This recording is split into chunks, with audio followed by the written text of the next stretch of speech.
ಅಧಿಕಾರಿಗಳು ಹಾಗೂ ತಹಸೀಲ್ದಾರ್ ಸಮ್ಮುಖದಲ್ಲಿ ಕೊರಟಗೆರೆ ಪಟ್ಟಣದ ಜೂನಿಯರ್ ಕಾಲೇಜಿನಲ್ಲಿರುವ ಸ್ಟ್ರಾಂಗ್ ರೂಮ್ ಓಪನ್ ಮಾಡಲಾಯಿತು. ನಂತರ ಚುನಾವಣಾ ಸಿಬ್ಬಂದಿಗೆ ಬಸ್ ವ್ಯವಸ್ಥೆ ಮಾಡಲಾಗಿದ್ದು, ಪೊಲೀಸ್ ಭದ್ರತೆಯಲ್ಲಿ ಮತಗಟ್ಟೆಗಳ ಕಡೆ ಸಿಬ್ಬಂದಿಗಳು ನಡೆದರು. ಮೊದಲ ಹಂತದ ಚುನಾವಣಾ ಅಧಿಕಾರಿಗಳು ಸಕಲ ಸಿದ್ಧತೆ ಮಾಡಿಕೊಂಡಿದ್ದು, ಶುಕ್ರವಾರ ನಡೆಯಲಿರುವ ಚುನಾವಣೆಗೆ ಕೊರಟಗೆರೆ ವಿಧಾನಸಭಾ ಕ್ಷೇತ್ರದ 240 ಮತಗಟ್ಟೆಗಳಲ್ಲಿ 2100 ಚುನಾವಣಾ ಸಿಬ್ಬಂದಿಗಳ ನಿಯೋಜನೆ ಮಾಡಲಾಗಿದೆ. 500ಕ್ಕೂ ಹೆಚ್ಚು ಪೊಲೀಸ್ ಸಿಬ್ಬಂದಿ ಜೊತೆ ಕೇರಳ ಪೊಲೀಸ್ ಹಾಗೂ ಸಿಆರ್ಪಿಎಫ್ ಮಿಲಿಟರಿ ಪಡೆ ಹದ್ದಿನ ಕಣ್ಗಾವಲಿನಲ್ಲಿ ಈ ಚುನಾವಣೆ ನಡೆಯುತ್ತಿದೆ.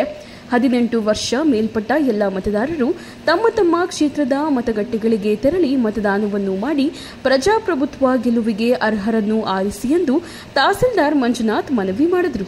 ಈಗಿನ ಕೊರಟಗೆರೆ ವಿಧಾನಸಭಾ ಕ್ಷೇತ್ರಕ್ಕೆ ಸಂಬಂಧಪಟ್ಟಂಗೆ ನಾಳೆ ನಡೆಯುವ ತುಮಕೂರು ಲೋಕಸಭಾ ಚುನಾವಣೆಯ ನಿಮಿತ್ತ ಸುಮಾರು 240 ಪೋಲಿಂಗ್ ಸ್ಟೇಷನ್ ವ್ಯಾಪ್ತಿಯಲ್ಲಿ 2100ಕ್ಕೂ ಹೆಚ್ಚು ಸಿಬ್ಬಂದಿಯವರು ಅಧಿಕಾರಿಗಳು ಈ ಒಂದು ಚುನಾವಣೆಯಲ್ಲಿ ಭಾಗಿಯಾಗ್ತಾ ಇದ್ದಾರೆ. 1750 ಪೋಲಿಂಗ್ ಪಾರ್ಟಿ ಸಿಬ್ಬಂದಿಯವರಾದರೆ ಸುಮಾರು 500ಕ್ಕೂ ಹೆಚ್ಚು ಪೊಲೀಸ್ ಸಿಬ್ಬಂದಿಯವರಿದ್ದಾರೆ. ವಿಶೇಷವಾಗಿ CAPF ಆಗಿರ್ಬೋದು ಮತ್ತು ಕೇರಳ ಪೊಲೀಸ್ ಅವರನ್ನು ಕೂಡ ಭದ್ರತೆಗೆ ನಿಯೋಜನೆ ಮಾಡಲಾಗಿದೆ.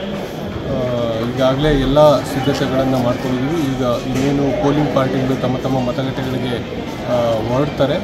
ಅದಕ್ಕೋಸ್ಕರ ತಾವೆಲ್ಲರೂ ದಯವಿಟ್ಟು 18 ವರ್ಷ ಮೇಲ್ಪಟ್ಟ ಎಲ್ಲ ಮತದಾರರು ನಮ್ಮ ಕ್ಷೇತ್ರ ಆಗಿರ್ಬೋದು, ಯಾವುದೇ ಕ್ಷೇತ್ರ ಆಗಿರ್ಬೋದು, ದಯವಿಟ್ಟು ತಮ್ಮ ತಮ್ಮ ಮತಗಟ್ಟೆಗಳಿಗೆ ಹೋಗಿ ಮತದಾನವನ್ನು ಮಾಡಿ ಪ್ರಜಾಪ್ರಭುತ್ವ ಹಬ್ಬವನ್ನು ಯಶಸ್ವಿಗೊಳಿಸಬೇಕಂತೇಳಿ ಈ ಮೂಲಕ ಕೋರ್ತೀನಿ.